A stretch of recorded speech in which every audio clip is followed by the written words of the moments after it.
The day after I gave birth, my mother brought custody papers for my infertile sister after I paid $42,500 for her treatments. But when she threatened my career to take my son, I showed them who they were dealing with. The leather folder landed on my hospital tray table at 9:14 in the morning. Not flowers, not a balloon. A leather folder set down with the flat, deliberate precision of someone closing a real estate deal. I had been awake for 36 hours. My body felt like it had been taken apart and reassembled by someone who'd only seen a diagram. My son Owen was sleeping against my chest, his face still swollen from the effort of arriving, one tiny fist curled against the front of my hospital gown like he was already holding on to something. I hadn't stopped looking at him since 11:22 the previous night, when the nurse laid him on my chest and said, "There he is," and I understood, for the first time in my life, that I would burn down anything that needed burning. My mother, Patricia Lowell, stood at the foot of the bed. Behind her, my sister Bethany pressed a tissue under her left eye with the practiced delicacy of someone who has rehearsed the gesture in a mirror. "Don't make this harder than it has to be," Mom said. I looked at the folder. Then I read the words printed at the top of the first page: "Temporary guardianship petition in the matter of Owen James Calloway." It said I was emotionally overwhelmed. It said I demonstrated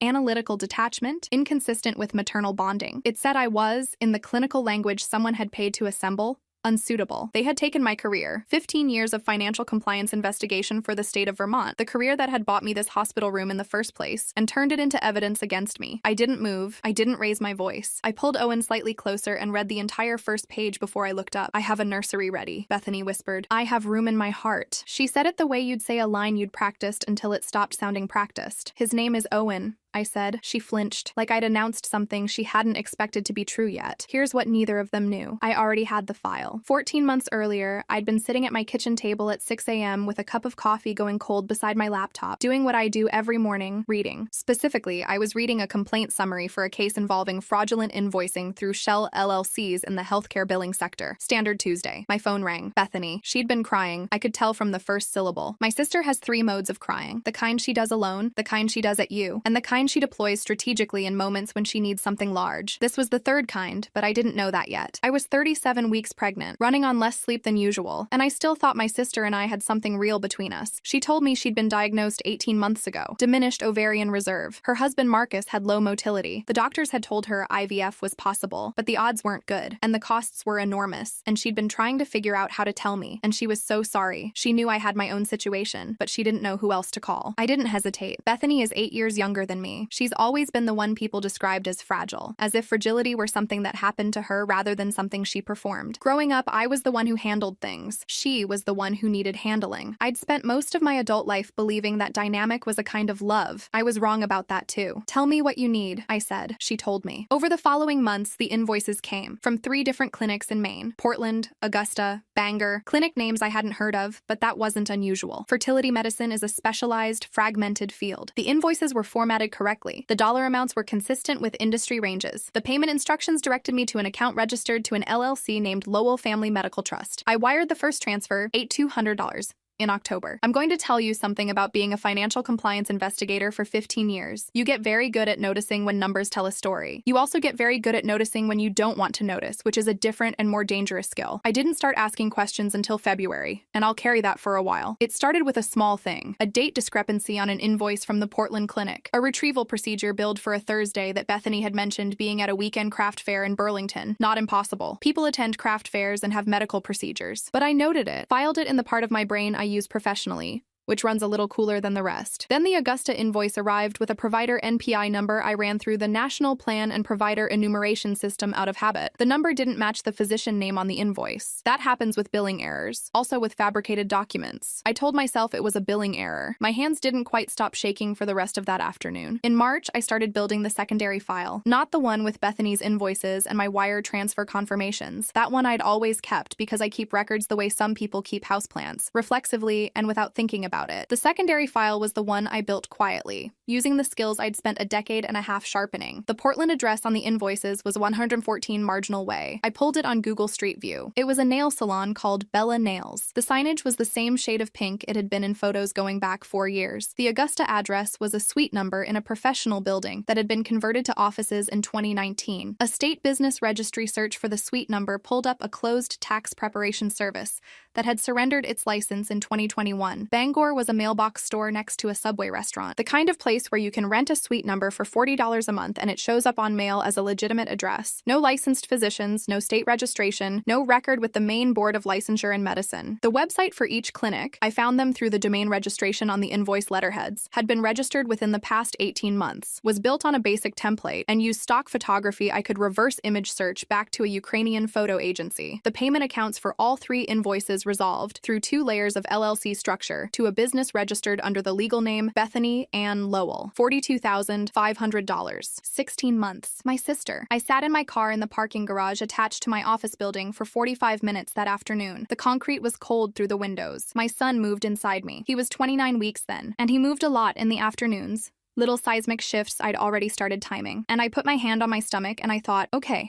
I didn't confront her. I didn't call my mother. I didn't do any of the things a person does when they find out their sister has been defrauding them for 16 months. I did the thing I do professionally. I kept building the file. I want to explain something about the moment my mother set that folder on my tray table, because I think people hear a story like this and assume the person on the receiving end was surprised. I wasn't surprised. I was something quieter than surprised and far more dangerous than it. I had the file. I had sent it the night before from my hospital bed at 12:47 a.m. while Owen was in the nursery for his first checkup, and I was lying there unable to sleep and thinking about the fact that my mother had called twice that evening from a number she'd recently started using and which I'd recognized but not answered, to 2 people. The first was Elise Carver, my direct supervisor and one of the sharpest fraud investigators currently employed by the state of Vermont. Elise has been doing this work for 22 years. She has the kind of mind that finds inconsistencies the way a metal detector finds coins, not with effort but reflexively, because that's what it's built for. I'd sent her everything: the invoice analysis, the address documentation, the NPPE's lookups, the domain registration records, the LLC filings, a timeline. The second was Russell Keene, an attorney whose name the hospital social worker had given me 3 days earlier when I'd mentioned, during a routine prenatal appointment, that I was anticipating a family situation that might require legal counsel. Russell Keene has been practicing family law in Vermont for 19 years. He'd handled 41 guardianship cases. His response to my midnight email had arrived at 2:08 a.m. I've reviewed the materials. I'll be there by 9. He'd been there by 8:40. So when my mother said, "Don't make this harder than it has to be," she was making a tactical error she didn't know she was making. She thought she was walking into a room where a woman was 24 hours postpartum, running on no sleep, held together by hormones and hospital mesh underwear, facing the combined social pressure of a mother and a sister in a space where people are supposed to be soft. She wasn't wrong about the mesh underwear. She was catastrophically wrong about everything else. I pressed the call button. "Nurse, please call hospital security and document that these visitors are not authorized to be in proximity to my son without my explicit permission." Bethany blinked. "You can't be serious." "I'm having a threat documented," I said. "That's a standard first step." My mother's cheeks went the particular shade of red I'd been watching for since childhood. It's the red that comes before the voice drops and gets soft and does the thing it does where it sounds gentle and is anything but. "You would have us removed,"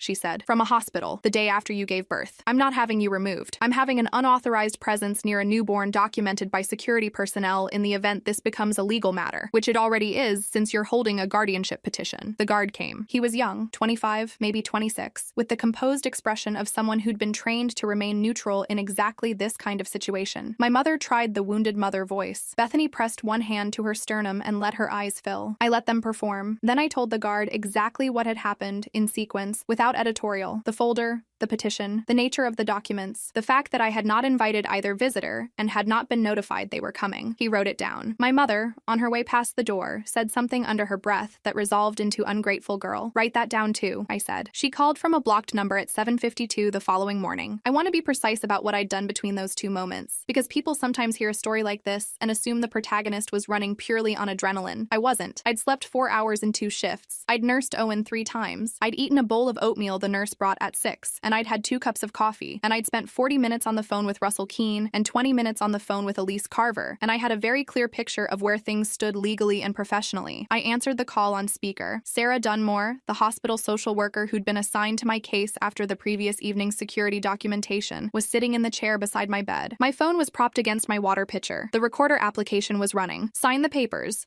my mother said. "Let Bethany take him home for now. Keep this private, or watch your career become the next thing people are talking about." I let a beat pass. "Are you saying," I said, "that you will make false or damaging statements about my professional fitness unless I agree to surrender guardianship of my son to Bethany?" A pause. In that pause, I heard her recalibrating. "Sign the papers, Miriam." "Thank you," I said. For what? For making it clear. I ended the call. Sarah Dunmore didn't say anything for a moment. Then she said, I need to file a report on that. I know, I said. I'll give you a copy of the recording. They came back at 2:30 that afternoon. My mother, Bethany, in a pale blue dress that had been chosen with care, soft color, modest neckline, the visual vocabulary of someone who wanted to read as maternal, and a man I'd never met, who introduced himself as Clayton Pierce, family law attorney, handing me a card with the confident ease of someone accustomed to rooms rearranging themselves around his arrival. He smiled until he walked through the door. Russell Keene was standing by the window with his jacket on, and his briefcase open on the chair beside him. He is 61 years old, gray-haired, and has the particular stillness of someone who has been in enough rooms like this one that nothing in them surprises him anymore. Elise Carver was standing beside Owen's bassinet. Elise is 48, has the posture of someone who ran a half marathon last month, and was holding a manila folder that contained, among other things, 14 months of wire transfer documentation, invoice analysis, LLC filing records, and domain registration printouts. The hospital administrator, whose name was Denise Favreau, was standing near the door. 2 uniformed officers from Burlington PD were in the hallway, visible through the window in the door. Clayton Pierce's smile stopped. It didn't fade gradually. It stopped the way a light stops when you flip a switch. He looked at Russell, then at Elise, then at the officers in the hallway. Then he looked at my mother in a way that was very brief and very specific. The way an attorney looks at a client when he has just understood that he has been given materially incomplete information about the situation he's walking into. Elise set the folder on the tray table. She did not make a speech. She opened it and laid the documents out in sequence,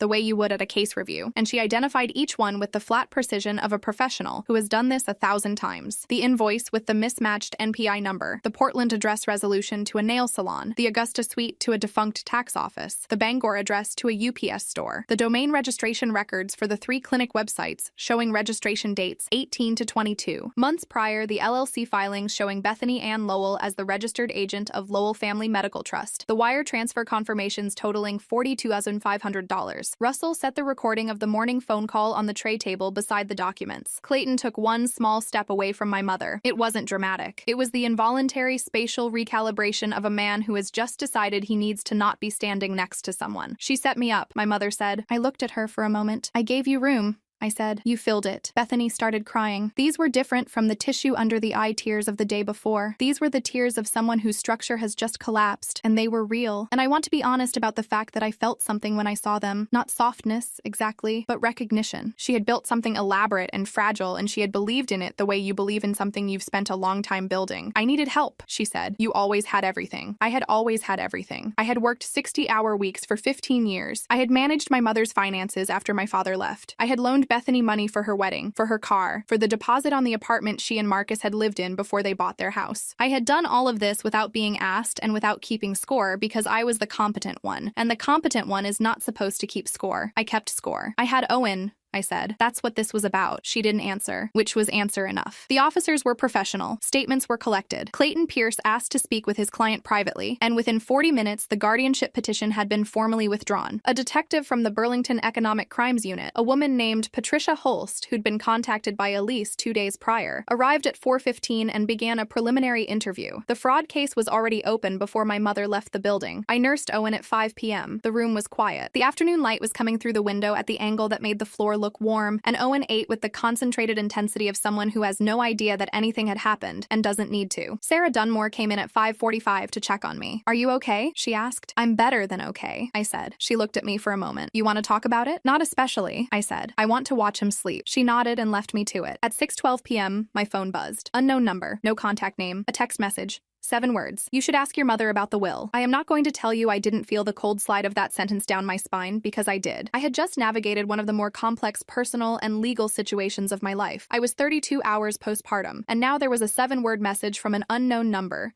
telling me that whatever I thought I'd just closed was not in fact closed. I screenshotted it, sent it to Russell, sent it to Elise, sent a copy to the detective's email address she'd left on the card. Then I put the phone face down on the tray table and looked at my son. His name was Owen James Calloway. He weighed 8 pounds and 2 ounces. He had been alive for 33 hours, and he already had opinions about where he slept, which was against my chest and what he would tolerate, which was very little that wasn't warmth and contact and the sound of my voice. He was, by any objective measure, the least strategic person in the room. I thought, what? We're going to be fine. Not because things were resolved, they weren't. There were more rooms ahead, more conversations with attorneys, more documents, a fraud investigation that would move at the pace such things move, an unknown text from someone who knew something I didn't, a family that had fractured along lines that had probably always been there. But I had spent 15 years learning to read situations clearly, to document what I saw, to build cases that stood up when someone pushed on them. I had applied those skills to the one situation in my life where I'd been told they were a liability, where the people who were supposed to love me had tried to turn my competence into a weapon against me. It hadn't worked. It wasn't going to work. 3 months later, Bethany was charged with wire fraud and identity fraud. The Lowell Family Medical Trust was dissolved. The prosecution's case included the invoice records, the LLC documentation, the transfer history, and this was the part that came out in discovery and that I genuinely had not anticipated. Evidence that she had begun constructing the scheme approximately 6 months before my pregnancy, which meant that some part of this plan had not been a response to my having a child, but a precondition for it. The detective, Patricia Holst, explained this to me in the flat professional tone of someone who has delivered difficult information before and knows that the most respectful thing you can offer a person is clarity. My mother was not charged. The extortion call, and that is what Patricia Holst called it without softening the word, was investigated but ultimately not prosecuted, based on the ambiguity of the language she'd used. Russell had explained this possibility from the beginning. I wasn't surprised and I wasn't satisfied, which are two different things that can exist in the same person simultaneously. The text message, the 7 words. That took longer. It came from a number registered to a prepaid device purchased at a pharmacy in Burlington 2 weeks before Owen was born. We couldn't trace it further. But the content, you should ask your mother about the will, corresponded eventually to something the fraud investigation surfaced. My maternal grandmother's estate, which had been settled in 2019, had included a provision for any biological grandchildren. A provision my mother had known about. A provision she had apparently decided at some point was relevant to a grandchild she intended to place with Bethany. I don't know who sent that text. I have 3 theories and I am holding all 3 of them loosely. What I know is this. Owen turned 3 months old on a Tuesday. He had learned by then to track my face across a room. He would follow my movement with the absolute consuming focus of someone for whom I was the most important thing in any space we shared. My mother had called me analytically detached, too methodical to be a mother. Watch him find my face from across the room and tell me that again. Marcus, Bethany's husband, called me 6 weeks after the charges were filed. I didn't answer. He left a voicemail that was 11 minutes long, which I listened to once, saved, and have not returned. I went back to work at 12 weeks. Elise had told me my position would be there when I was ready. It was. Some of my colleagues knew what had happened. The financial fraud case had not been reported in the media, but these things travel, and the ones who knew said nothing, which was the right thing. I am still a senior financial compliance investigator for the state of Vermont. I am also the person who taught her son, at 3 months old, to fall asleep to the sound of a voice that is steady even when it shouldn't be, especially then. My mother sent a card at Christmas. I have not opened it. It's in a file marked hold, which is what I label things I'm not ready to make a decision about. I'll get to it. I have time. The last thing I want to say is this. They called me analytical. They said it like it was a failure of love, like the part of me that reads documents and checks addresses and keeps records was the part that made me unfit for the softer work of parenthood. They built a legal case on the premise that someone who thinks clearly cannot also feel deeply. I had spent $42,500 on my sister's grief because I loved her. I had loaned and given and covered and carried because I loved the people who needed it. I had done all of this while also reading contracts and checking numbers and knowing when a story didn't add up, because those two things have never been in opposition. They told me my clarity was the problem. My clarity is what brought Owen home. I think about the leather folder landing on my tray table sometimes when I'm watching him sleep, the flat sound it made, the absolute confidence with which she placed it, the way Bethany's lip trembled on cue, and I think, you walked into the wrong room. You walked into a room where the woman you decided to underestimate had spent 15 years learning exactly what to do when someone brings her a document that doesn't mean what they say it means. You walked into a room where she'd already built the file. You should have brought flowers.